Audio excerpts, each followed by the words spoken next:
సంపూర్ణ రామాయణం ఉత్తరకాండము సంస్కృత మూలము భగవాన్ వాల్మీకి మహర్షి దాదాపు 5000 ఏళ్ల క్రిందట సంపూర్ణ రామాయణం తేట తెలుగులో Sri Modali Venkata Subrahmanyam September 10 1935 August 15 2006 video చేసినవారు కంచి త్యాగరాజులు 2025వ సంవత్సరము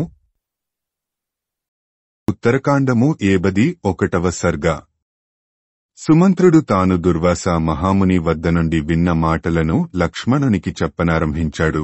ఓ లక్ష్మణ, ఒకసారి అత్రి మహర్షి కుమారుడైన దుర్వాస మహర్షి చాతుర్మాస్య వ్రతమును ఆచరించడానికి వశిష్ఠుని ఆశ్రమానికి వచ్చాడు. ఆ సమయంలో తన కుల గురువు వశిష్ఠుని చూడటానికి దశరథుడు వశిష్ఠుని ఆశ్రమానికి వెళ్లాడు. ఆయన వెంట నేను వెళ్లాను. అక్కడ ఉన్న దుర్వాస మహర్షిని చూచి మీ తండ్రిగారు భక్తితో నమస్కరించారు. వశిష్ఠుడు, దుర్వాసుడు మీ తండ్రిగారిని ఆహ్వానించారు. అందరూ కూర్చుని ఇష్టాగోష్ఠిగా మాట్లాడుకుంటున్నారు. ఆ సమయములో మీ తండ్రిగారు త్రికాలవేది అయిన దుర్వాసుని ఈ విధంగా అడిగాడు. ఓ మహర్షి, నా గురించి, నా పుత్రుల గురించి, పౌత్రుల గురించి, నా వంశము గురించి చెప్పండి. మా ఇక్ష్వాకు వంశము ఎంతకాలము ఉంటుంది? నా కుమారుడు రాముడు ఎంతకాలము జీవిస్తాడు? లక్ష్మణ, భరత, శత్రుఘ్నుల ఆయువు పరిమాణము ఎంత? నాకు మనుమలు కలుగుతారా? నా మనుమల ఆయుర్దాయము ఎంత? రామునికి ఎంతమంది కుమారులు కలుగుతారు?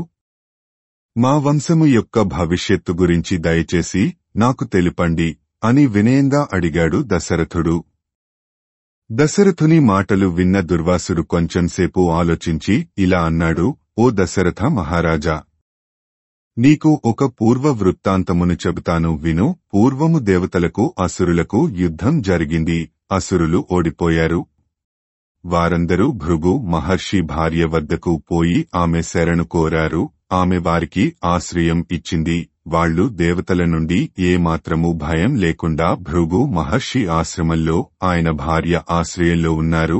ఈ సంగతి విష్ణువుకు తెలిసింది. ఆయన కోపం ప్రజ్వరిల్లింది. వెంటనే విష్ణువు తన చక్రాయుధంతో అసురులకు ఆశ్రయం ఇచ్చిన భృగు మహర్షి భార్య తలను నరికివేశాడు. తన భార్య తలను విష్ణువు తన చక్రాయుధంతో నరకడం కళ్లారా చూచిన భృగువు నువ్వును శపించాడు. నీవు నా భార్యను చంపి నాకు భార్యావియోగము కలిగించావు. నీవు కూడా భూలోకంలో పుట్టి చాలా కాలము భార్యను పోగొట్టుకుని భార్య వియోగమును అనుభవిస్తావు అని శపించాడు. భార్యను చంపాడు అన్న కోపంలో విష్ణువుకు శాపం ఇచ్చాడే కాని తరువాత పశ్చాత్తాపబడ్డాడు భృగు. తరువాత విష్ణువును పూజించాడు. భృగు పూజకు మెచ్చిన విష్ణువు, ఓ భృగు మహర్షి, నీవు నాకు శాపం ఇచ్చాను అని దిగులు చెందకు. రాబోయే అవతారంలో లోక కళ్యాణము కొరకు అది నాకు వరంగా పరిణమిస్తుంది అని అన్నాడు. ఓ దశరథ మహారాజా, ఆ ప్రకారంగా భృగు చేత శపించబడ్డ విష్ణువు నీకు కుమారుడిగా జన్మించాడు. రామునికి భార్యావియోగం తరచూ సంభవిస్తుంది. అది తప్పదు. రాముడు చాలా కాలము అయోధ్యను పాలిస్తాడు. రాముడు అయోధ్యను 11,000 సంవత్సరములు పాలించి తరువాత బ్రహ్మలోకం చేరుకుంటాడు. తన జీవిత కాలంలో రాముడు ఎన్నో యజ్ఞములను, యాగములను చేస్తాడు. అశ్వమేధ యాగములను చేస్తాడు. రాముడికి సీతయందు 2 కుమారులు జన్మిస్తారు అని చెప్పాడు దుర్వాసుడు. తన భవిష్యత్తు, తన కుమారుల భవిష్యత్తు తెలుసుకున్న మీ తండ్రి దశరథుడు తరువాత అయోధ్యకు తిరిగి వచ్చాడు. దుర్వాసుడు నీ తండ్రి దశరథునితో చెప్పిన మాటలను నేను విన్నాను. ఆ మాటలే నీకు చెప్పాను. కాబట్టి రాముని విషయంలో కాని, సీత విషయంలో కాని మనము దుఃఖించనవసరం లేదు అని సుమంతుడు చెప్పాడు. ఆ మాటలు విన్న లక్ష్మణుడు మనస్కుదుటపరుచుకున్నాడు. అప్పటికి సాయంత్రం అయింది. లక్ష్మణుడు, సుమంత్రుడు కేసిని నదీ తీరంలో ఆ రాత్రికి విశ్రాంతి తీసుకున్నారు. శ్రీమద్ రామాయణము ఉత్తరకాండము 81వ సర్గ సంపూర్ణము. ఓం తత్సత్ ఓం తత్సత్ ఓం తత్సత్. ఉత్తరకాండము 82వ సర్గ. ఆ రాత్రికి కేసిని నదీ తీరంలో నిద్రించిన లక్ష్మణుడు సుమంత్రుడు మరునాడు ఉదయమే ప్రయాణమై మధ్యాహ్న సమయానికి అయోధ్యకు చేరుకున్నారు. లక్ష్మణుడు రాముని అంతఃపురమునకు వెళ్లాడు. ఇప్పుడు రామునికి నేను ఏమని చెప్పాలి అని మథన పడసాగాడు. రాముడు ఒక ఆసనము మీద కూర్చుని ఉన్నాడు. లక్ష్మణుడు తలవంచుకుని రాముని ఎదురుగా నిలబడ్డాడు. రాముని పాదాల మీద పడ్డాడు. రామునితో ఇలా అన్నాడు, మహారాజా, నీ ఆజ్ఞ ప్రకారము నేను సీతను గంగానది తీరప్రాంతమున ఉన్న వాల్మీకి ఆశ్రమము దగ్గర విడిచి వచ్చాను. రామ, సీతను విడిచిపెట్టినందుకు దుఃఖపడవద్దు. అంతా దైవనిర్ణయం, విధివిధానము. మన చేతిలో ఏమీ లేదు. మనము నిమిత్తమాత్రులము. ఎంత ధనము కూడబెట్టినా అది ఒక నాటికి కరిగిపోతుంది. అలాగే ఎంత ఉన్నత స్థితికి చేరుకున్నా ఆఖరుకు పతనం తప్పదు. భార్య భర్తలు ఎంత అన్యోన్యంగా ఉన్నా మరణకాలంలో ఒకరిని ఒకరు విడిచి పోక తప్పదు కదా. కాబట్టి భార్య, పుత్రులు, బంధువులు, స్నేహితుల విషయంలో అధిక మోహము, అధిక ప్రేమ చూపకూడదు. జీవితం అన్న తరువాత సంయోగ వియోగాలు తప్పవు కదా. కాబట్టి రామ, నీ మనసు కుదుటపరుచుకో. సీతా వియోగమునకు చింతించకు. సీత దూహకంలో పడి రాజ్యపాలన విస్మరించకు. నీ వంటి మహాపురుషులు కేవలం భార్య దూరం అయిందని వ్యధ చెందరు, ధైర్యాన్ని కోల్పోరు. రామ, నీవు ఈ ప్రకారంగా నీ భార్యను తలుచుకుంటూ దుఃఖిస్తూ రాచకార్యములను నిర్లక్ష్యం చేస్తే నీకు మరొక అపవాదు చుట్టుకుంటుంది. భార్యామోహంలో పడి రాచకార్యములను విస్మరించాడు అన్న అపవాదు వస్తుంది. ఒక అపవాదుకు తోడు మరొక అపవాదును భరించాలి. కాబట్టి మనసులో దుఃఖము ఉన్నా దానిని మనసులోనే అణుచుకోవాలి, బయటపడకూడదు అని రాముడికి హితబోధ చేశాడు లక్ష్మణుడు. లక్ష్మణుని మాటలు విన్న రాముడు ఎంతో సంతోషించాడు. లక్ష్మణ, నీవు చెప్పినది అక్షర సత్యము. తాత్కాలికమైన మోహంలో పడ్డాను. నీవు నాకు కర్తవ్యబోధ చేశావు.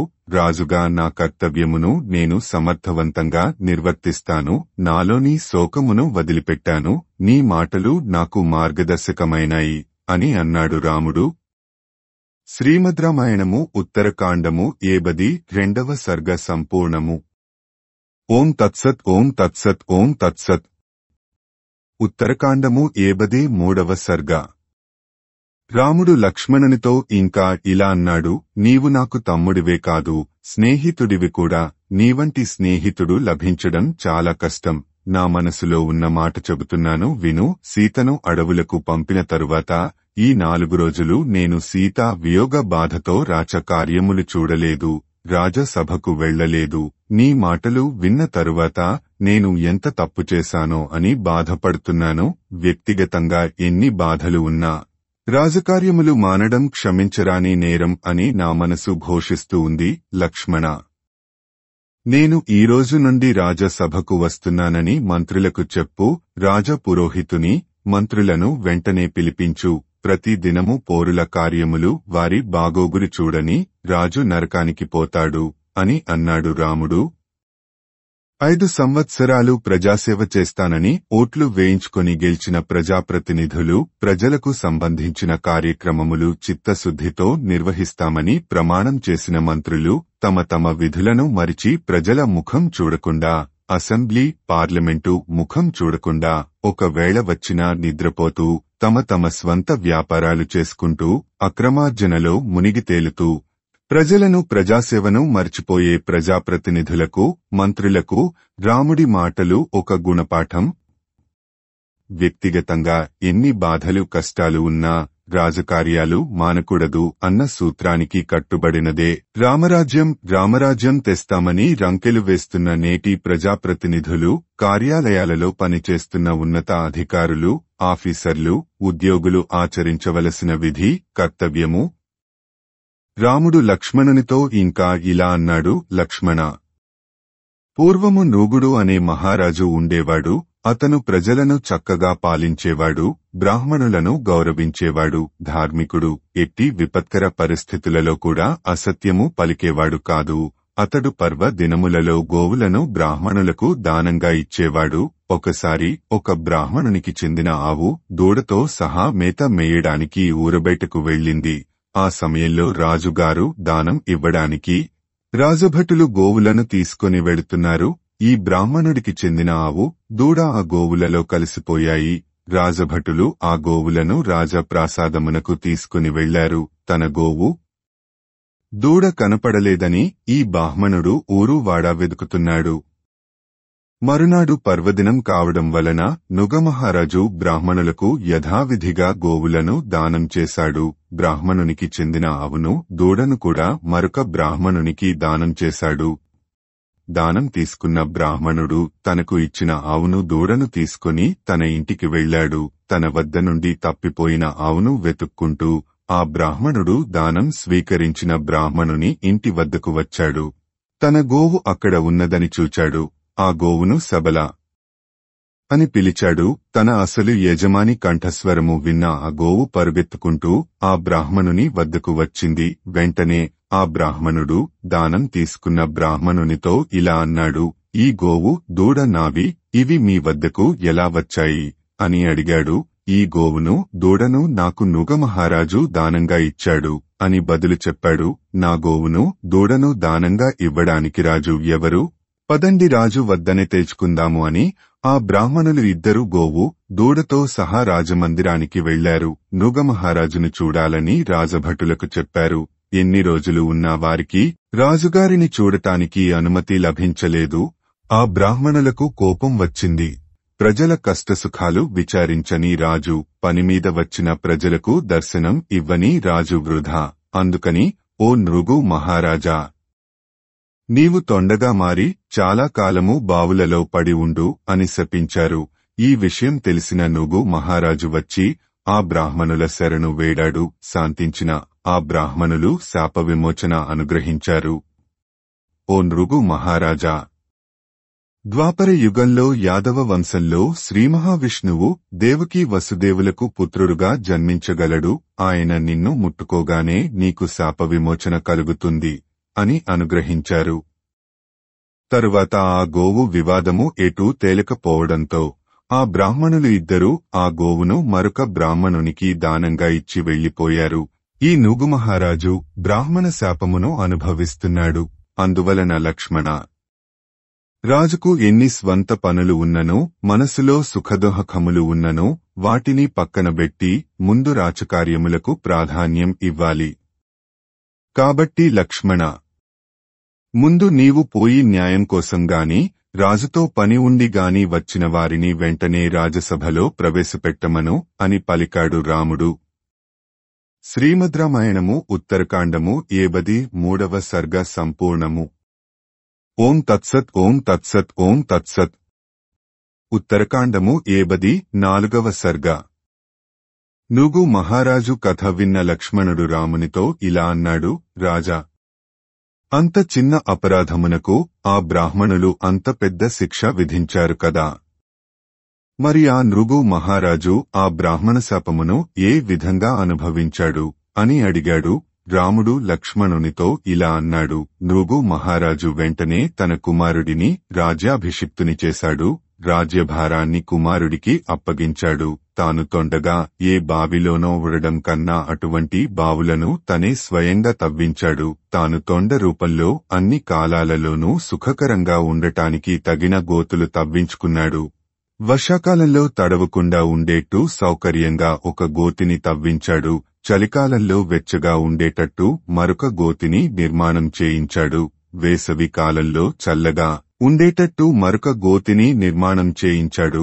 ఆ గోతుల చుట్టూ 1 యోజనము దూరం వరకు పళ్ళు, పూలు సమృద్ధిగా కాచే చెట్లతో కూడిన ఒక ఉద్యానవనమును ఏర్పాటు చేయించాడు. తాను తవ్వించిన విశాలమైన గోతుల లోపల గోడలకు సుందరమైన చిత్రములను చెక్కించాడు.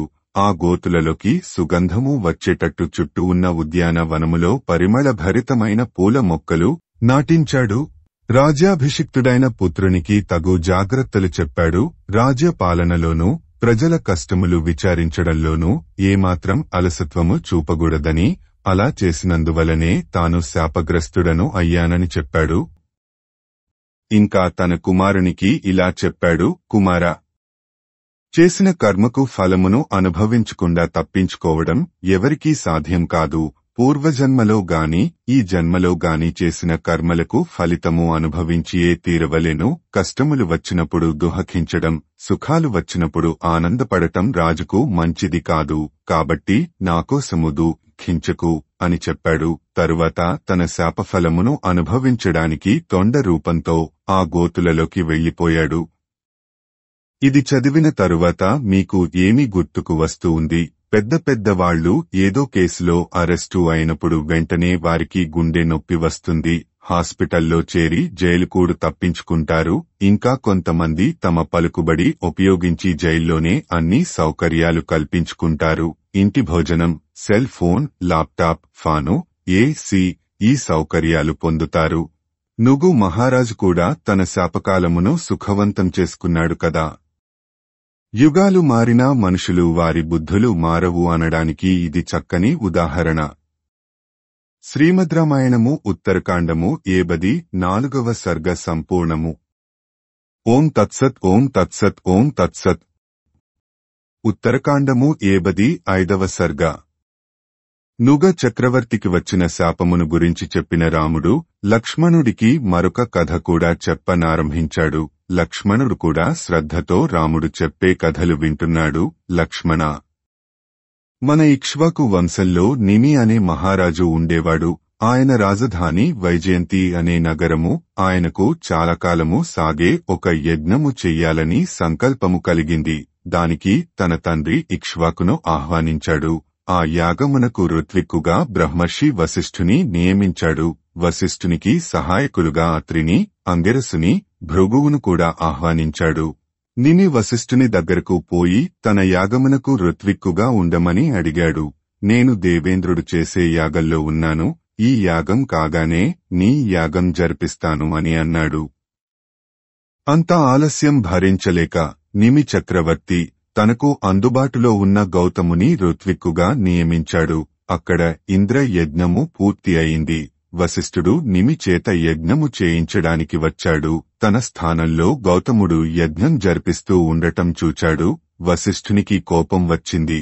నిమి చక్రవర్తికి తాను వచ్చినట్టు వర్తమానము పంపాడు. అప్పటికే యజ్ఞకార్యములలో అలసిపోయిన నిమిచక్రవర్తి గాఢ నిద్రలో ఉన్నాడు. అందుకని వశిష్ఠుని వద్దకు వెంటనే రాలేకపోయాడు. దాంతో వశిష్ఠుని కోపం ఇంకా పెరిగిపోయింది. ఓ రాజా, నువ్వు నన్ను అవమానించావు. నేను పిలిచినా రాకుండా జడుడి మాదిరి ఉన్నావు. కాబట్టి నీ దేహము చైతన్యము కోల్పోయి జడమై పోవుగాక అని శాపం పెట్టాడు. నిమి మహారాజు మేల్కొన్న తరువాత మంత్రులు ఆయనకు వశిష్ఠుడు ఇచ్చిన శాపం గురించి తెలియజేశారు. నిమికి కూడా కోపం వచ్చింది. నేను ప్రాణులకు సహజమైన నిద్రావస్థలో ఉన్నానని తెలిసి కూడా నన్ను దారుణంగా శపించావు. అందుకని నీ దేహం కూడా చైతన్యము కోల్పోయి జడపదార్థంగా తయారవుతుంది అని తిరుగు శాపం ఇచ్చాడు. ఈ ప్రకారంగా వశిష్ఠుడు, నిమి ఒకరిని ఒకరు శపించుకున్నారు.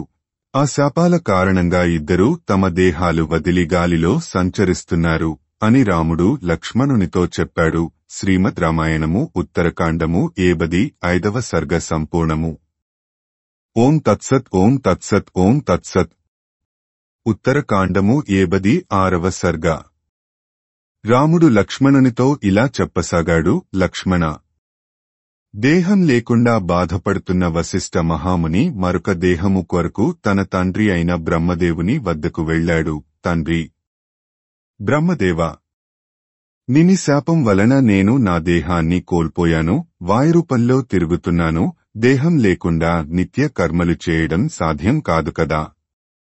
ప్రస్తుతము నేను ఏ పని చేయలేకుండా ఉన్నాను. కాబట్టి నాకు మరొక దేహము అనుగ్రహించండి అని అడిగాడు. దానికి బ్రహ్మదేవుడు ఇలా అన్నాడు. కుమారా, నీవు మిత్రావరుణుల వద్దకు పోయి వారి తేజస్సులో ప్రవేశించు అని అన్నాడు. గాలి రూపంలో ఉన్న వశిష్ఠుడు మిత్రావరుణుల వద్దకు వెళ్లాడు. అక్కడ మిత్రవరుణుల వద్ద మరొక కథ నడుస్తూ ఉంది. దేవలోకంలో ఊర్వశి అనే అప్సరస ఉంది. ఆమెను మిత్రుడు వరించాడు. కాని ఊర్వశి మనసు మాత్రం వరుణినికి అర్పించింది. ఒకరోజు ఊర్వశి చక్కగా అలంకరించుకొని మిత్రుడు వద్దకు వెళుతూ ఉంది. మధ్యలో వరుణుడు అడ్డగించాడు. తనతో లైంగిక సంపర్కము జరపమని కోరాడు. అప్పుడు ఊర్వశి ఇలా అంది. వరుణ, నన్ను ముందుగా మిత్రుడు పిలిచాడు, ఆయన దగ్గరకు వెడుతున్నాను. నేను అతనికి చెందిన దానను, కాని నా మనసు మాత్రము నీ మీదనే లగ్నం అయి ఉంది. నా కోరిక కూడా నీ మీదనే, కాని ముందుగా మిత్రుడు నన్ను పిలిచాడు కాబట్టి ఈ శరీరము మాత్రము మిత్రుడికి ఇవ్వాలి కదా. ఇప్పుడు నువ్వు కావాలి అంటే ఏం చెయ్యను అని పలికింది ఊర్వశి. నేను మాత్రం ఏం చెయ్యను. నిన్ను నీ అందం చూడగానే నాకు కూడా వీర్యము పతనం అయ్యేటట్టు ఉంది. నా వీర్యమును ఒక కుండలో విడుస్తాను. నీవు నాతో కలవడానికి ఇష్టం లేకపోయినా నా కోరిక తీర్చు అని అన్నాడు. దానికి ఊర్వశి సంతోషంగా ఒప్పుకుంది. వరుణుడు తన వీర్యాన్ని ఒక కుండలో విడిచాడు. తరువాత ఊర్వశి మిత్రుడి వద్దకు వెళ్ళింది. జరిగింది అంతా అప్పటికే మిత్రుడికి తెలిసిపోయింది. మిత్రుడు కోపంతో ఊర్వశితో ఇలా అన్నాడు, నేను ముందుగా నిన్ను పిలిచాను కదా. దారిలో వరుణుడు కనపడగానే ఆయన వద్దకు వెళతావా? ఈ చెడ్డ పని చేయడానికి నీ మనసెలా ఒప్పింది? నిన్ను శపిస్తున్నాను. నువ్వు మానవలోకంలో పుట్టు. కాశీరాజ్యాన్ని పురూరవుడు అనే రాజు పరిపాలిస్తున్నాడు. నీవు ఆయనకు భార్యగా ఉండు అని శపించాడు. మిత్రుడి శాప కారణంగా ఊర్వశి కాశీరాజు పురూరవునికి భార్య అయింది. పురూరవునికి ఊర్వశికి ఒక కుమారుడు కలిగాడు. వాడి పేరు ఆయువు. ఆ ఆయువు కుమారుడు నహుషుడు. ఇంద్రుడు వృత్రాసురుని చంపిన కారణంగా ఇంద్రునికి బ్రహ్మహత్య పాతకం చుట్టుకుంది. అప్పటి ఇంద్రుడిని ఆ పదవి నుండి తొలగించారు. ఆ సందర్భంలో నహుషుడు ఇంద్ర పదవికి ఎంపిక అయ్యాడు. ఆ ప్రకారంగా నహుషుడు ఇంద్రపదవిని అధిష్ఠించాడు. 1,00,000 సంవత్సరములు ఇంద్రుడిగా ఉన్నాడు. ఊర్వశి కూడా చాలా సంవత్సరములు భూలోకములో గడిపి తన శాపకాలము పూర్తి కాగానే ఇంద్రలోకము చేరుకుంది అని రాముడు లక్ష్మణునితో చెప్పాడు. శ్రీమద్ రామాయణము ఉత్తరకాండము 76వ సర్గ సంపూర్ణము. ఓం తత్సత్ ఓం తత్సత్ ఓం తత్సత్. ఉత్తరకాండము 77వ సర్గ. వశిష్ఠుడు, నిమి ఒకరికి ఒకరు శపించుకున్న విషయం పక్కన పెట్టి రాముడు ఊర్వశి కథ చెప్పడంతో లక్ష్మణుడు తికమకపడ్డాడు. తనకు వశిష్ఠుడు నిమిల శాపం గురించి చెప్పమని అడిగాడు. అప్పుడు రాముడు ఇలా చెప్పసాగాడు, లక్ష్మణ, దానికే వస్తున్నా. ఇదివరకు నీకు ఊర్వశిని చూచి వరుణుడు కామోద్రేకంతో తన వీర్యాన్ని ఒక కుండలో విడిచిపెట్టాడు అని చెప్పాను కదా. ఆ కుండలో నుండి 2 బ్రాహ్మణులు జన్మించారు. ఆ కుండలో నుండి ముందుగా అగస్త్యుడు అనే మహారుషి జన్మించాడు. వెంటనే ఆయన తపస్సుకు వెళ్లిపోయాడు. తరువాత ఆ కుంభము నుండి వశిష్ఠుడు జన్మించాడు. ఆ వశిష్ఠుడే ఇక్ష్వాకులకు కుల గురువు అయ్యాడు. ఆ ప్రకారంగా వశిష్ఠుడు తన కొత్త దేహాన్ని పొందాడు. ఇంక నిమి దేహం లేకుండా ఉన్నాడు కదా. ఆయనకు ఋషులు యోగదీక్షను ఇచ్చారు. నిమి రాజ్యంలో ఉన్న పౌరులు, ఆయన మంత్రులు అందరూ నిర్జీవమైన నిమి శరీరమును సుగంధ ద్రవ్యములు, లేపనములు పూసి చెడిపోకుండా రక్షిస్తున్నారు. గాలిలో తిరుగుతున్న నిమి యోగదీక్షను పూర్తి చేశాడు. అప్పుడు దేవతలు నిమి వద్దకు పోయి, నీ యోగదీక్ష పూర్తి అయింది, నీకు శరీరం వస్తుంది, నీవు ఎక్కడ ఉండాలో నిర్ణయించుకో అని అడిగారు. నేను ఈ సృష్టిలో ఉన్న సకల ప్రాణుల కంటి రెప్పల మీద ఉంటాను అని అన్నాడు నిమి. దేవతలు అలాగే అనుగ్రహించారు. నీవు అదృశ్య రూపంలో అన్ని ప్రాణుల కంటి రెప్పల మీద నివసిస్తావు. ప్రాణులు విశ్రాంతి కావాలి అనుకున్నప్పుడు వారి కంటి రెప్పలు నీ మూలంగానే మూసుకుంటాయి అని వరం ఇచ్చారు. తరువాత దేవతలు వెళ్లిపోయారు. కనురెప్పపాటు సమయాన్ని నిమేషము అని అంటారు. మన వాడుకలో ఉన్న నిమిషము కాదు. నిమి నుంచి నిమేషము అనే పదం పుట్టింది. ఇప్పుడు నిమి దేహము అలాగే ఉంది. రాజ్యానికి వారసుడు లేడు. ఆ దేహానికి ఒక కుమారుని పుట్టించాలి అని అనుకున్నారు. ఆ దేహమును బయట ఉంచి యజ్ఞం చేస్తూ, హోమాలు చేస్తూ, వేద మంత్రాలు చదువుతూ నిమి దేహమును ఒక అరణితో బలంగా మర్దించారు. అరణి అనగా యజ్ఞము చేయుటకు ముందు అగ్నిని పుట్టించడానికి 2 కర్రలను రాపాడిస్తారు. అందులో నుండి అగ్ని పుడుతుంది. దానికి ఉపయోగించే పొడుగాటి కర్రను అరణి అంటారు. ఆ రాపిడికి నిర్జీవమైన నిమి శరీరం నుండి ఒక పురుషుడు జన్మించాడు. అతడే జనక మహారాజు. నిర్జీవ శరీరాన్ని మధించడం వల్ల పుట్టినవాడు కాబట్టి ఆయన రాజ్యానికి మిథిల అనే పేరు వచ్చింది. స్త్రీ దేహము లేకుండా జన్మించాడు కాబట్టి ఆయనకు వైదేహుడు అనే పేరు కూడా వచ్చింది. ఆయన రాజ్యమునకు విదేహ రాజ్యము అనే పేరు సార్థకం అయింది. ఆ ప్రకారంగా వశిష్ఠుడు, నిమి మహారాజు తిరిగి జన్మించారు అని రాముడు లక్ష్మణునితో చెప్పాడు. శ్రీమద్ రామాయణము ఉత్తరకాండము 77వ సర్గ సంపూర్ణము. ఉత్తరకాండము 78వ సర్గ. ఆశ్చర్యకరమైన వశిష్ఠుడు నిమి వృత్తాంతములను విన్న లక్ష్మణుడు రామునితో ఇలా అన్నాడు, రామా, దీనికంతటికీ కారణం వశిష్ఠుడు నిమికి ఇచ్చిన శాపము. వశిష్ఠుడు రాణి కారణంగా గౌతముని రుతిక్కుగా పెట్టుకున్నాడు. ఇందులో అతని తప్పు ఏముంది? పైగా యాగ దీక్షలో ఉన్న నిమిని శపించడం వశిష్ఠుని తప్పు కాదా అని అన్నాడు. దానికి రాముడు ఇలా చెప్పాడు, లక్ష్మణ, అందరికీ ఓర్పు సహనము ఉండవు. వీరే కాదు, ఇంకా ఎంతో మంది ఓర్పును సహనాన్ని కోల్పోయి కష్టాలలో చిక్కుకున్నారు. కాని యయాతి మహారాజు సత్వగుణ సంపన్నుడు. ఆయన ఓర్పును ఎలా ప్రదర్శించాడో చెబుతాను విను. పురూరవుడి మనుమడు ఆయుష్నకు కుమారుడు నహుషుడు అనే రాజు గురించి చెప్పాను కదా. ఆ నహుషుని కుమారుడే యయాతి. ఆయనకు 2 భార్యలు.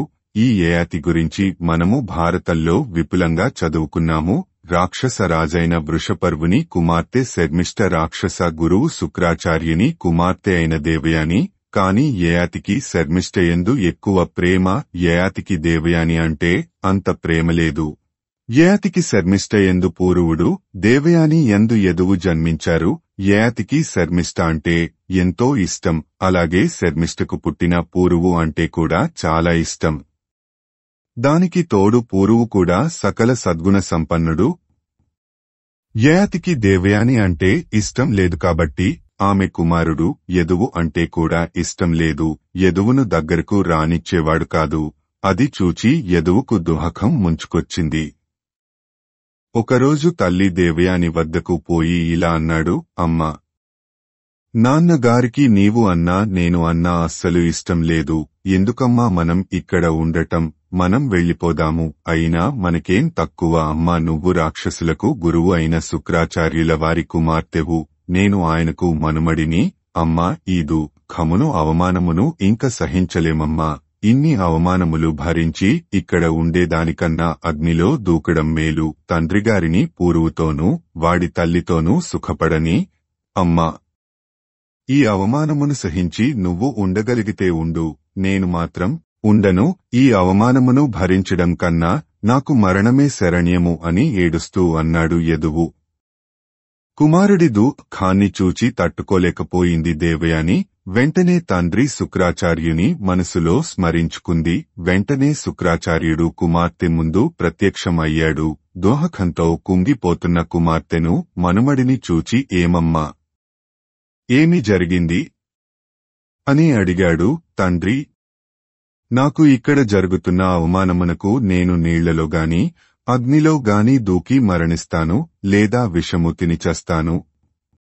అంతేకాని అనుదినము ఈ అవమానములను భరించలేను. తండ్రి, నీవు రాక్షసులకు గురువు, అందరికీ పూజనీయుడవు. నాకు జరిగిన అవమానము నీకు జరిగినట్టు కాదా? నా భర్త యయాతి నన్ను తిరస్కరించి నన్ను అవమానించాడు. తద్వారా నిన్ను అవమానించాడు. ఈ ఇంట్లో నాకు ఏమాత్రం గౌరవము లేదు, అనాదరము తప్ప అని ఏడుస్తూ చెప్పింది దేవయాని. కుమార్తె శోకమును చూచి తట్టుకోలేకపోయాడు శుక్రుడు. యయాతిని పిలిపించాడు. యయాతి మహారాజా, నీవు నీ వయస్సును, యవ్వనమును, అందమును చూచుకొని గర్వపడుతూ రాజకుమార్తె అయిన శర్మిష్ఠను, ఆమె కుమారుడిని ఆదరిస్తూ నా కుమార్తెను నిరాదరణకు గురిచేశావు, అవమానించావు. నా కూతురిని అవమానిస్తే నన్ను కూడా అవమానించినట్టే. కాబట్టి నిన్ను ఈ క్షణం నుండి ముసలి తనము ఆవహిస్తుంది. రోజురోజుకు నీ శరీరం శిథిలము అయిపోతుంది శపించాడు. శుక్రాచార్యుడు ఆ ప్రకారము తన అల్లుడు యయాతిని శపించి కుమార్తె దేవయానిని ఓదార్చి తన ఇంటికి వెళ్లిపోయాడు. శ్రీమద్ రామాయణము ఉత్తరకాండము 78వ సర్గ సంపూర్ణము. ఓం తత్సత్. ఓం తత్సత్. ఓం తత్సత్. ఉత్తరకాండము 79వ సర్గ. శాపగ్రస్తుడైన యయాతిని ముసలితనం ఆవహించింది. శరీరం శిథిలమాయింది. యయాతికి దుహకము ముంచుకొచ్చింది. దేవయాని కుమారుడు యదువును పిలిచి ఇలా అడిగాడు, కుమారా, నీ తాతగారి శాపవశాత్తు నేను ముసలివాడిని అయ్యాను. నాకు ఇంకా ఇహలోక భోగములు అనుభవించవలెనని కోరికగా ఉంది. నాకు సాయం చెయ్యగలవా? నా ముసలితనమును నీవు తీసుకుని నీ యవ్వనమును నాకు ఇమ్ము. నేను భోగములు అనుభవించిన తరువాత మరలా నీ యవ్వనమును నీకు ఇస్తాను అని అడిగాడు. అదేంటి తండ్రి, ఈ మాత్రం దానికి నేను ఎందుకు? తమరి ప్రియపుత్రుడు పూరువు ఉన్నాడు కదా, ఆయన మీకు తన యవ్వనాన్ని ఇస్తాడు లెండి తండ్రి. నన్ను మీతో పాటు భోజనం చేయనిచ్చారా? రాచకార్యములలో పాల్గొననిచ్చారా? మీకు అన్నీ ఆ పూర్వే కదా, ఈ సాయం కూడా ఆ పూర్వే చేస్తాడు లెండి, నేనెందుకు అని అన్నాడు వెటకారంగా. వెంటనే యయాతి శర్మిష్ఠ కుమారుడు పూరువు వద్దకు వెళ్లాడు. కుమారా, నా ముసలితనమును తీసుకొని నీ యవ్వనమును నాకు ఇమ్ము. నేను భోగములు అన్నీ తనివితీరా అనుభవించి తరువాత నీ యవ్వనమును నీకు తిరిగి ఇస్తాను. ఇది నీకు సమ్మతమేనా అని అన్నాడు. వెంటనే పూరువు తండ్రి, ఇన్ని రోజులకు తమరి రుణం తీర్చుకొనే సమయం వచ్చింది. మీకు సేవ చేసుకునే భాగ్యాన్ని నాకు కల్పించి నన్ను ధన్యుడిని చేశారు. నా యవ్వనాన్ని మీకు సంతోషంగా ఇస్తున్నాను, స్వీకరించండి అని అన్నాడు. వెంటనే యయాతి తన ముసలి తనమును తన కుమారుడు పూరువుకు ఇచ్చి అతని యవ్వనాన్ని స్వీకరించాడు. చాలా కాలం పాటు యయాతి ఇహలోక సుఖాలు అనుభవించాడు. తరువాత తన కుమారుడు పూరువును పిలిచి, కుమారా, నేను నీ వద్ద ఉంచిన నా ముసలి తనమును నాకు తిరిగి ఇమ్ము. నీ యవ్వనమును తీసుకోమ్ము అని అన్నాడు. వెంటనే పూరువు తన తండ్రి ముసలి తనమును ఆయనకు ఇచ్చి తన యవ్వనాన్ని తిరిగి స్వీకరించాడు. తరువాత తన కుమారులు పూరువు యదువును చూచి ఇలా అన్నాడు, కుమారా పూరువు, తండ్రి ఆజ్ఞను పాలించి నా కోర్కెను తీర్చావు, తండ్రి రుణం తీర్చుకున్నావు. నాకు చాలా సంతోషంగా ఉంది. నా సామ్రాజ్యానికి నిన్ను పట్టాభిషిక్తుని చేస్తున్నాను. నీ పుత్రపౌత్ర పర్యంతము ఈ రాజ్యాన్ని ఏలుకో అని అన్నాడు. ఆ పూరుడే పూరు వంశమునకు మూలకర్త. తరువాత యయాతి యదువును చూచి ఇలా అన్నాడు, నీవు నా కుమారుడివి కావు, క్షత్రియుడివి అసలే కావు. నా కుమారుడి రూపంలో ఉన్న రాక్షసుడివి. అందుకే తండ్రి మాటను ధిక్కరించావు. కాబట్టి నీకు రాక్షసులే సంతానంగా పుడతారు. నీ వంశము రాక్షస వంశము అవుతుంది. నీ వంశము కూడా మారిపోతుంది. ఇంక నుండి నీది చంద్రవంశము కాదు, యదువంశము అని కుమారుడిని శపించాడు. తరువాత తన కుమారుడు పూరువును రాజ్యాభిషిక్తుని చేసి యయాతి వానప్రస్థమునకు వెళ్లిపోయాడు. తరువాత మరణించి స్వర్గానికి వెళ్లాడు. పూరువు కాశీ రాజ్యములో ప్రతిష్ఠానపురము అనే పురమును నిర్మించి దానిని రాజధానిగా చేసుకుని కాశీరాజ్యమును పరిపాలించాడు. పూరువు రాజవంశము నుండి బహిష్కరింపబడిన యదువుకు రాక్షసులు పుత్రులుగా జన్మించారు. మహాభారతములో యయాతి కథ వేరే విధంగా ఉంది. లక్ష్మణ, యయాతికి ఉన్న ఓర్పు సహనం నిమికి లేదు. అందుకే తన శరీరాన్ని పోగొట్టుకున్నాడు అని అన్నాడు రాముడు. తరువాత రాముడు లక్ష్మణునితో ఇలా అన్నాడు, లక్ష్మణ, ఇప్పటికే ఆలస్యం అయింది. నేను కూడా నుగ మహారాజు మాదిరి నా కోసం వచ్చిన వారిని నిర్లక్ష్యం చేయకుండా వెంటనే వారి సమస్యలు పరిష్కరిస్తాను. వెంటనే రాజసభ ఏర్పాటు చేయించు అని అన్నాడు. తన మాట రాముడు మన్నించి నందుకు లక్ష్మణుడు ఆనందంతో రాజాజ్ఞను పాటించడానికి వెళ్లిపోయాడు. శ్రీమద్ రామాయణము ఉత్తరకాండము 79వ సర్గ సంపూర్ణము. ఓం తత్సత్ ఓం తత్సత్ ఓం తత్సత్. దీని తరువాత వచ్చే 3 సర్గలు తరువాత చేర్చబడినవి, మూలంలో లేవు అని పెద్దల అభిప్రాయము. కాని పాఠకుల సౌకర్యార్థము ఆ 3 సర్గలను ఒకే సర్గగా ఇస్తున్నాను, చదవండి. శ్రీమద్ రామాయణము ఉత్తరకాండము ప్రక్షిప్త సర్గలు. మరునాడు ఉదయం తెల్లవారింది. రాముడు ఉదయం పూట చేయవలసిన పూజా కార్యక్రమములు నిర్వర్తించుకొని మంత్రి పురోహితులతో రాజసభకు వెళ్లాడు. ధర్మాసనము మీద కూర్చుని పోరుల మధ్య జరిగిన తగాదాలను విచారించడానికి సిద్ధంగా ఉన్నాడు. లక్ష్మణుడు రాజసభ బయట ఉండి న్యాయం కోసం వచ్చిన వారి గురించి విచారిస్తున్నాడు. కాని అక్కడ ఎక్కువ మంది లేరు. రాముని రాజ్యంలో ఎవరికీ అన్యాయం జరగడం లేదు. అందరూ ధర్మంగా నడుచుకుంటున్నారు, కాలం తీరకుండా ఎవరూ మరణించడం లేదు, అకాల మరణాలు లేవు, ఎవరూ తనకు అన్యాయం జరిగింది అని మరొకరి మీద ఆరోపణలు చేయడం లేదు. లక్ష్మణుడు లోపలకు వచ్చి అదే విషయాన్ని రామునికి చెప్పాడు.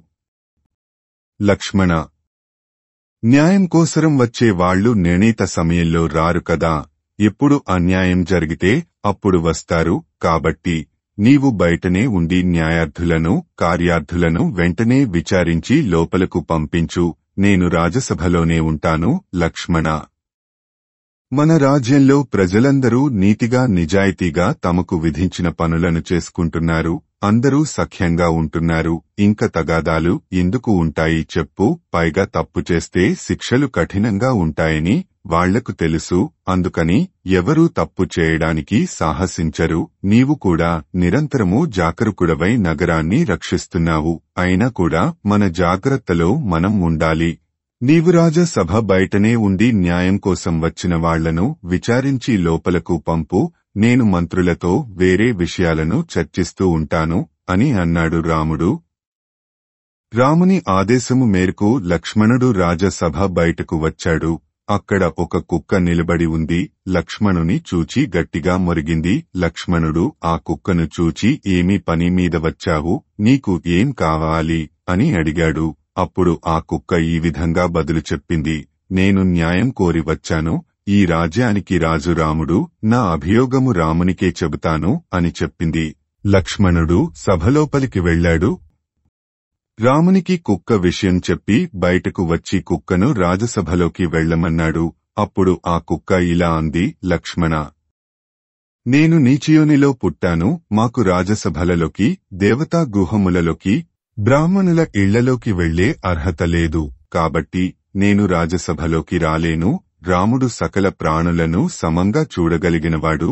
రాముడు స్వయంగా ఆజ్ఞాపిస్తే గాని నేను లోపలకు రాను. నీవు పోయి రాముని అనుజ్ఞ తీసుకుని రా అని చెప్పింది. లక్ష్మణునికి విసుగు పుట్టింది. కాని ఓపికగా ఉన్నాడు. రాముని వద్దకు వెళ్లాడు. రామ, ఒక కుక్క వచ్చి రాజసభ బయట నిలబడి ఉంది. నీ అనుమతి లేనిది లోపలకు రాదట అని అన్నాడు. నేను అనుమతి ఇచ్చాను అని చెప్పి ఆ కుక్కను లోపలకు తీసుకుని రా అని అన్నాడు. లక్ష్మణుడు బయటకు వెళ్లి ఆ కుక్కను రాజసభలోకి తీసుకుని వచ్చాడు. రాముడు ఆ కుక్కను చూచి, నీవు చెప్పదలుచుకున్న విషయము ఏమీ భయము లేకుండా నిర్భయంగా చెప్పు అని అన్నాడు. రాముడు ఆ కుక్క తలమీద రక్తం కారుతున్న గాయం చూచాడు. ఆ శునకము రామునితో ఇలా అంది, ఓ రాజా, నీవు ప్రజారక్షకుడివి. నిరంతరము రాత్రింబగళ్లు ప్రజలను రక్షిస్తూ ఉంటావు. రాజు ప్రజలకందరికీ తండ్రి వంటివాడు. ధారణ ధర్మం ఇతి అని అంటారు కదా. అంటే ధరించినది కావున ధర్మము అని అంటారు. ఆ ధర్మమే మూడు లోకములలో నిలిచి ఉంది. జీవుడు మరణించిన తరువాత కూడా అతని ధర్మమే అతనిని కాపాడుతుంది, పుణ్యలోకాలకు చేరుస్తుంది. అటువంటి ధర్మమును నీవు చక్కగా పాటిస్తున్నావు. ధర్మం నీకు బాగా తెలుసు. నీ వంటి వాడి ముందు నేను ధర్మం గురించి మాట్లాడటం నా అజ్ఞానమే అవుతుంది. అందుకే నీకు నేను భక్తితో నమస్కరిస్తున్నాను అని పలికింది ఆ శునకము. నీకు ఏమీ అన్యాయం జరిగిందో ధైర్యంగా నిర్భయంగా చెప్పు అని అన్నాడు రాముడు. ఓ రాజా, బ్రాహ్మణులు నివసించే ప్రదేశములో ఉన్న సర్వార్థ సిద్ధుడు అనే సన్యాసి నన్ను అకారణంగా కొట్టాడు. నేను అతని పట్ల ఏమీ అపరాధము చేయలేదు అని పలికింది. వెంటనే రాముడు భటులను పంపించి ఆ సర్వార్థ సిద్ధుడు అనే బ్రాహ్మణుని సభకు పిలిపించాడు. రాజా, నన్ను ఎందుకు పిలిపించారు? నేను ఏమి చెయ్యాలి అని అడిగాడు. ఓ బ్రాహ్మణోత్తమ, నీవు ఈ శునకమును కొట్టినావని నీమీద అభియోగము. ఈ శునకము ఏమి తప్పు చేసిందని కొట్టావు అని అడిగాడు రాముడు. రాజా, నేను కోపం పట్టలేక కొట్టాను అని అన్నాడు. అప్పుడు రాముడు ఇలా అన్నాడు, ఓ బ్రాహ్మణోత్తమ, కోపము అనర్థదాయకము అని తెలియదా? కోపము ప్రాణములను సైతం తీసే శత్రువులాంటిది. కోపము మిత్రుడు వలె ఎప్పుడు వెంట ఉన్నా అది మానవునికి ప్రబల శత్రువు. కోపము కత్తిలాంటిది. కోపము అనర్థదాయకము. ఎన్ని యజ్ఞములు యాగములు చేసినా, ఎంత తపస్సు చేసినా కోపాన్ని వదిలిపెట్టకపోతే అవన్నీ ఇందుకు పనికిరావు. అందుకే ముందు కోపాన్ని విడిచిపెట్టాలి. తాను కోరుకున్నది దక్కకపోతే కోపం వస్తుంది. అందుకనే కోరికలను విడిచిపెట్టాలి. ఇంద్రియములను మనసును అదుపులో ఉంచుకోవాలి. మానవుడు తన మనోవాక్కాయ కర్మలతో ఎదుటివారికి మేలు చేయాలి కాని కీడు చేయకూడదు. అటువంటివాడు ఎవరినీ ద్వేషించడు. అందుకే వాడికి ఎవరి మీద కోపం రాదు. మనసును అదుపులో పెట్టుకోకపోతే మనిషిలో కోపం దావానలల్లా ప్రజ్వరిల్లుతుంది. ఆ కోపము వాడి అయిన కత్తితో, తోకతొక్కిన పాముతో, పక్కలో ఉన్న శత్రువుతో సమానము. కోపం అటువంటిది అని తెలిసి కూడా ఎందుకు కోపం తెచ్చుకున్నావు అని అడిగాడు రాముడు. అప్పుడు ఆ బ్రాహ్మణుడు ఇలా బదులు చెప్పాడు. రాజా, నేను భిక్ష కొరకు అన్ని ఇళ్లకు వెళ్లాను. కాని ఎక్కడా భిక్ష దొరకలేదు. కడుపులో ఆకలిగా ఉంది. అప్పుడు నాకు ఈ కుక్క అడ్డం వచ్చింది. నేను ఈ కుక్కను అవతలకు వెళ్లమని తోలాను. కాని ఈ కుక్క తన ఇష్టం వచ్చినట్టు అటు ఇటు తిరుగుతూ దారికి అడ్డంగా నిలబడింది. ఆ కోపంలో నేను ఈ కుక్కను కొట్టాను. నేను చేసిన అపరాధమును క్షమించండి అని అన్నాడు. అప్పుడు రాముడు రాజ పురోహితుని, మంత్రులను చూచి ఇతనికి ఏమి శిక్ష వెయ్యాలి అని అడిగాడు. రాజా, బ్రాహ్మణులు దండనకు తగినవారు కాదు. బ్రాహ్మణులను శిక్షించకూడదు అని అన్నారు. అప్పుడు ఆ శునకము ఇలా అంది. ఓ రాజా, మీరు అనుమతిస్తే ఇతనికి తగిన శిక్షను నేను చెబుతాను అని అంది. ఏమిటి అని అడిగాడు రాముడు. ఇతనిని కులపతిగా నియమించండి. అదే ఇతనికి తగిన శిక్ష అని పలికింది కుక్క. ఆ శునకము అంతరంగమును బాగుగా తెలిసిన రాముడు ఆ బ్రాహ్మణుని కులపతిగా నియమించాడు. ఆ బ్రాహ్మణుడు చాలా సంతోషించి కులపతిత్వమును స్వీకరించడానికి వెళ్లాడు. రాముడి తీర్పు విని సభాసదులందరూ ఆశ్చర్యపోయారు. ఒక మంత్రి లేచి ఇలా అడిగాడు. మహారాజా, మేమంతా అతడు బ్రాహ్మణుడు కాబట్టి శిక్షించకుండా వదిలిపెడతారు అనుకుంటే అతనిని కులపతిగా నియమించారు. ఇది అతనికి వరం ఇచ్చినట్టు కదా అని అడిగారు. ఆ మాటలకు రాముడు నవ్వి మీ ప్రశ్నకు ఈ శునకమే సమాధానము ఇవ్వగలదు అని అన్నాడు. అప్పుడు ఆ శునకము ఇలా పలికింది. సభాసదులారా, నేను పోయిన జన్మలో కులపతిని. దేవతలకు, బ్రాహ్మణులకు తృప్తిగా భోజనము పెట్టిన తరువాత మిగిలిన ఆహారమును నేను తినేవాడిని. ఇంకా మిగిలితే ఇతరులకు ఇచ్చేవాడిని. దేవతలకు చెందిన సొమ్మును దుర్వినియోగం కాకుండా రక్షించేవాడిని. నా స్వప్రయోజనమునకు కించిత్ కూడా వాడుకునే వాడిని కాదు. అటువంటి నాకే కేవలం కులపతిగా ఉండినందుకు ఈ శునక జన్మ వచ్చింది. ఇంకా ఈ కోపిష్టి అయిన బ్రాహ్మణుడు కులపతి అయితే ఇతని అవినీతికి అంతు ఉండదు. ఇతడు చనిపోయిన తరువాత నరకం ప్రాప్తిస్తుంది. ఇదే అతనికి సరైన శిక్ష. కాబట్టి మహారాజా, మీకు ఎవరినన్నా శిక్షించాలి అని అనుకుంటే వానిని దేవాలయ ధర్మకర్తగానో, కులపతిగానో, బ్రాహ్మణుల ఆస్తులను రక్షించే ఉద్యోగిగానో నియమించండి. వాడి పతనానికి అదే దగ్గరి దారి. వాడికి చావు తరువాత నరకం తథ్యం అని పలికింది ఆ శునకము. తరువాత ఆ శునకము తన దారిన తాను వెళ్లిపోయింది. తరువాత ఆ శునకము వారణాసి నగరంలో ప్రాయోపవేశం చేసి ప్రాణాలు వదిలింది. ఒక అరణ్యములో ఒక గ్రద్ద, ఒక గుడ్లగూబ నివసిస్తున్నాయి. ఒకసారి ఆ గ్రద్దకు గుడ్లగూబకు ఒక ఇంటిని గురించి తగువు వచ్చింది. ఆ ఇల్లు ఎవరిదో తేల్చుకోడానికి ఆ గ్రద్ద గుడ్లగూబ రాముని దగ్గరకు వెళ్లాయి. ముందు గ్రద్ద రాముని చూచి ఇలా అంది. రాజా, నీవు బుద్ధిలో బృహస్పతి కంటే గొప్పవాడివి. కాబట్టి మా తగవును మీరే తీర్చాలి. ఆ అరణ్యములో నేను ఒక ఇల్లు కట్టుకున్నాను. కాని ఈ గుడ్లగూబ తన బలంతో నా ఇంటిని ఆక్రమించుకుంది. ఈ గుడ్లగూబను శిక్షించి నా ఇల్లు నాకు ఇప్పించండి అని అడిగింది. తరువాత గుడ్లగూబ ఇలా చెప్పింది. మహారాజా, నీవు సాక్షాత్తు నారాయణ స్వరూపుడవు. అందుకని నీవే మా తగవు తీర్చాలి. ఈ గ్రద్ద నా ఇంటిలో ప్రవేశించి నన్ను ఇబ్బంది పెడుతూ ఉంది. కాబట్టి ఈ గ్రద్ద బారి నుండి నన్ను రక్షించండి అని మొరపెట్టుకుంది. రాముడు మంత్రులతో ఆలోచించాడు. తరువాత రాముడు గ్రద్దను ఇలా అడిగాడు. నీవు నీ ఇంటిని నిర్మించి ఎన్నాళ్లు అయింది అని అడిగాడు. రామా, ఈ భూమి అంతా మానవులతో ఎప్పుడు నిండిపోయిందో అప్పటినుండి నేను ఆ ఇంటిలో ఉంటున్నాను అని చెప్పింది. వెంటనే గుడ్లగూబ రాజా, ఈ భూమి మీద ఎప్పటినుండి వృక్షజాతులు పుట్టాయో అప్పటినుండి నేను ఆ ఇంట్లో ఉంటున్నాను అని పలికింది. ఆ మాటలు విన్న రాముడు సభాసదులతో ఇలా అన్నాడు. సభాసదులారా, సభలో వృద్ధులు లేకపోతే అది సభ కాదు. ఆ వృద్ధులు ధర్మం చెప్పకపోతే వారు వృద్ధులు కాదు. సత్యము లేకపోతే ధర్మము నిలువదు. కపటపు మాటలతో సత్యము చెప్పలేరు. ఈ సభలో ఉన్నవారు ఇది అధర్మము అని తెలిసి కూడా దానిని బహిరంగంగా చెప్పరో వారు అబద్ధాలు చెప్పినట్టే. అంతేకాదు, కోపం వలనగాని కామప్రకోపము వలనగాని తెలిసి కూడా తెలియనట్టు ఉంటారో వారికి వర్ణపాశములు చుట్టుకుంటాయి. కాబట్టి మీరు ఇరువురి వాదనలు విన్నారు కదా, ఏది సత్యమో ఏది ధర్మమో వివరంగా చెప్పండి అని అడిగాడు రాముడు. తరువాత సభాసదులు అందరూ ఆలోచించి రాజా, గుడ్లగూబ చెప్పినది సత్యము, గ్రద్ద చెప్పినది అసత్యము, తరువాత మీకు తోచిన నిర్ణయం చెయ్యండి అని ముక్తకంఠంతో చెప్పారు. తరువాత రాముడు ఇలా అన్నాడు. ఈ సందర్భంలో పురాణాలలో చెప్పబడిన విషయములను మీకు చెబుతాను, సావధానంగా వినండి. ఒకప్పుడు ఈ 3 లోకములు నీటిలో మునిగిపోయాయి. ప్రపంచం అంతా జలమయం అయింది. భూదేవి విష్ణుమూర్తి ఉదరంలోకి ప్రవేశించింది. భూమిని తన ఉదరములో ఉంచుకున్న విష్ణువు యోగనిద్రలో ఉన్నాడు. అనేక సంవత్సరములు గడిచిపోయాయి. అప్పుడు బ్రహ్మదేవుడు విష్ణువు ఉదరములోకి ప్రవేశించాడు. విష్ణువు గర్భంలో ఉన్న జలములో నుండి ఒక పద్మము పుట్టింది. అది విష్ణువు నాభి ద్వారా బయటకు వచ్చింది.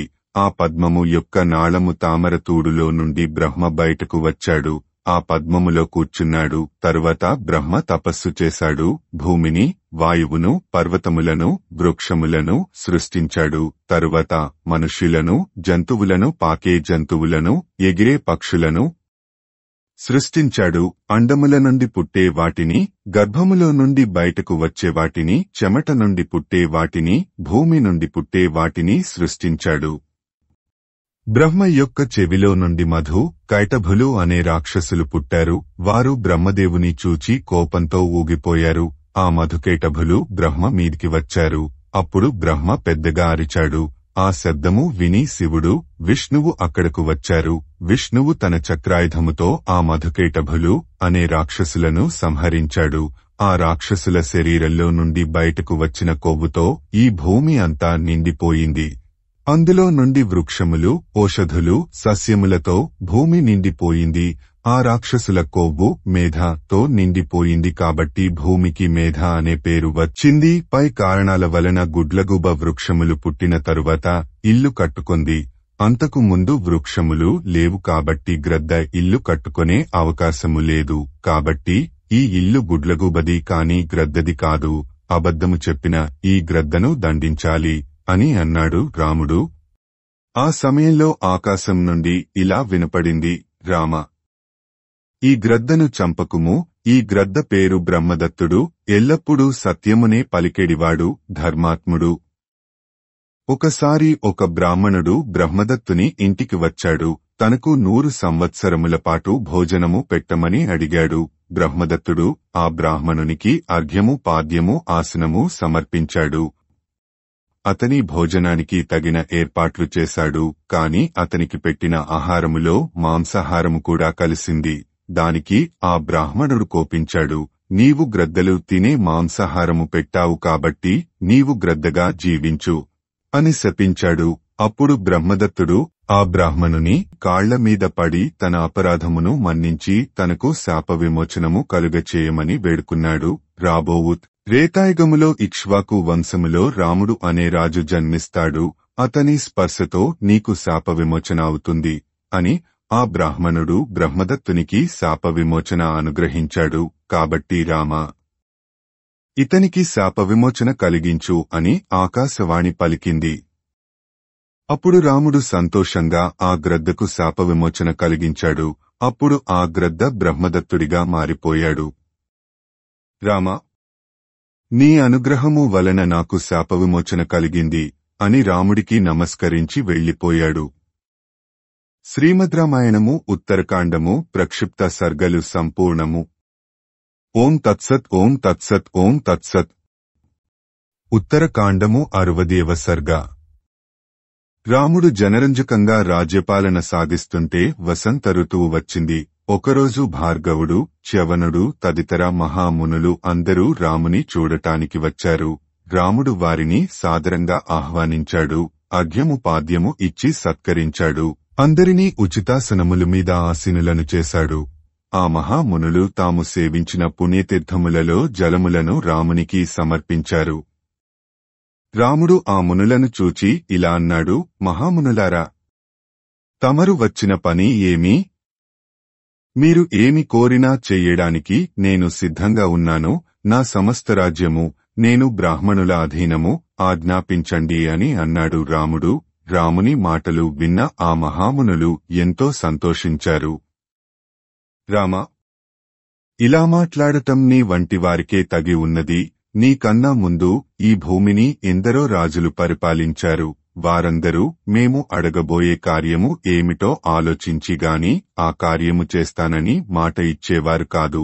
నీవు మాత్రము మేము ఏమి అడుగుతామో తెలుసుకోకుండానే మాట ఇచ్చావు. నీకు బ్రాహ్మణుల మీద ఉన్న భక్తి అనంతమైనది. ప్రస్తుతము మేము భయాందోళనలతో ఉన్నాము. మమ్ములను ఆ భయం నుండి దూరం చేసి మా అందరినీ రక్షించు అని అన్నారు. శ్రీమద్ రామాయణము ఉత్తరకాండము 60వ సర్గ సంపూర్ణము. ఓం తత్సత్ ఓం తత్సత్ ఓం తత్సత్. సంపూర్ణ రామాయణం ఉత్తరకాండము. సంస్కృత మూలము భగవాన్ వాల్మీకి మహర్షి. దాదాపు 5000 ఏళ్ల క్రిందట. సంపూర్ణ రామాయణం తేట తెలుగులో Sri Modali Venkata Subrahmanyam. September 10, 1935, August 15, 2006. Video చేసినవారు కంచి త్యాగరాజులు. 2025వ సంవత్సరము